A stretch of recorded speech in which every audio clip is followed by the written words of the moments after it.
IFFK censoring മുഴുവൻ സിനിമകളും പ്രദർശിപ്പിക്കാൻ സർക്കാർ നിലപാടെടുത്തിരിക്കുന്നു. നിർദ്ദേശം നൽകി സാംസ്കാരിക മന്ത്രി സജി ചെറിയാൻ 19 സിനിമകളും നിശ്ചയിച്ച സമയത്ത് തന്നെ പ്രദർശിപ്പിക്കുമെന്നാണ് സർക്കാർ പറഞ്ഞിരിക്കുന്നത്. ഇതുമായി ബന്ധപ്പെട്ട് മന്ത്രിയുടെ ഒരു കുറിപ്പുണ്ട്. ആ കുറിപ്പ് ഇങ്ങനെയാണ്: അതായത് കേരളത്തിന്റെ സാംസ്കാരിക പാരമ്പര്യത്തെ തകർക്കാൻ അനുവദിക്കില്ല, IFFKയിലെ മുഴുവൻ ചിത്രങ്ങളും പ്രദർശിപ്പിക്കും എന്നാണ് മന്ത്രി സജി ചെറിയാൻ പറഞ്ഞിരിക്കുന്നത്.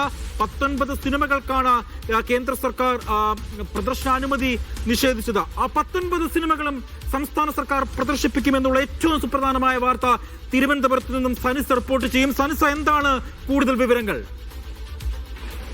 അജി, കേരളത്തിന്റെ സാംസ്കാരിക പാരമ്പര്യത്തെ തകർക്കാൻ അനുവദിക്കില്ല, IFFKയിലെ മുഴുവൻ ചിത്രങ്ങളും പ്രദർശിപ്പിക്കുമെന്നാണ് ഇപ്പോൾ സാംസ്കാരിക വകുപ്പിൽ നിന്നും മന്ത്രി സജി ചെറിയാൻ വ്യക്തമാക്കുന്നത്. കേരള അന്താരാഷ്ട്ര ചലച്ചിത്രോത്സവത്തിന്റെ 30ാം എഡിഷനിലാണ് ഇത്തരത്തിൽ 19 സിനിമകൾ പ്രദർശിപ്പിക്കരുത് എന്ന് കേന്ദ്രം ഇത്തരത്തിൽ മെയിൽ അയച്ച് പലസ്തീൻ പശ്ചാത്തലമടക്കമുള്ള കേന്ദ്രത്തിന്റെ രാഷ്ട്രീയത്തിന് വിരുദ്ധമായിട്ടുള്ള സിനിമകൾ പ്രദർശിപ്പിക്കരുത് എന്ന തരത്തിൽ എക്സംഷൻ സർട്ടിഫിക്കറ്റ് നിഷേധിച്ചുകൊണ്ട് തിട്ടൂരമിട്ടത്. എന്നാൽ ഇപ്പോൾ മുഴുവൻ ചിത്രങ്ങളും പ്രദർശിപ്പിക്കാൻ സർക്കാർ തീരുമാനിച്ചിരിക്കുകയാണ്. ഇത്തരത്തിൽ സമാനമായിട്ട് കൽക്കട്ടയിലും ഇത്തരം സംഭവം ഉണ്ടായിരുന്നു. ആ സമയത്ത് മമതാ ബാനർജിയും സമാനമായ തീരുമാനമാണ് എടുത്തത്.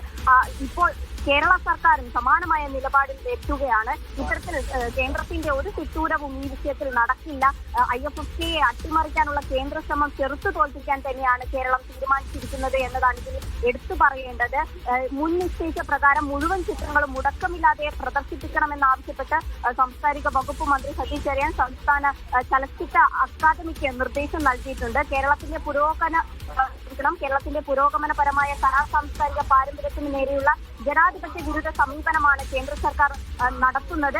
ഇതിൽ നടപടി സ്വീകരിച്ചുകൊണ്ടാണ് മുഴുവൻ ചിത്രങ്ങളും പ്രദർശിപ്പിക്കാൻ ചലച്ചിത്ര അക്കാദമിക്ക് മന്ത്രി നിർദ്ദേശം നൽകിയിരിക്കുന്നത്. കേന്ദ്രാനുമതി നിഷേധിച്ച 19 ചിത്രങ്ങളും ലോകമെമ്പാടും അംഗീകരിക്കപ്പെട്ട ക്ലാസിക് ചിത്രങ്ങളാണ്. ഇവയെ നിരോധിക്കാൻ അല്ലെങ്കിൽ ഒരു IFFK പോലെയുള്ള ഒരു ചലച്ചിത്ര അക്കാദമി നടത്തുന്ന 30 വർഷത്തോളം നടത്തിയ കേരളത്തിന്റെ ഏറ്റവും മഹനീയമായ ഒരു ഫെസ്റ്റിവലിൽ റദ്ദ് ചെയ്യാനുള്ള ഒരു തരത്തിലും ഇത്തരത്തിൽ കേരളത്തിന്റെ സാംസ്കാരിക മേഖലയിൽ ഇടപെടാനുള്ള ഒരു അർഹതയില്ലെന്ന തരത്തിൽ അതിനെതിരെയാണ് ഇപ്പോൾ കേരളം ഇത്തരം ഒരു നിലപാട് സ്വീകരിച്ചിരിക്കുന്നത്. അജി.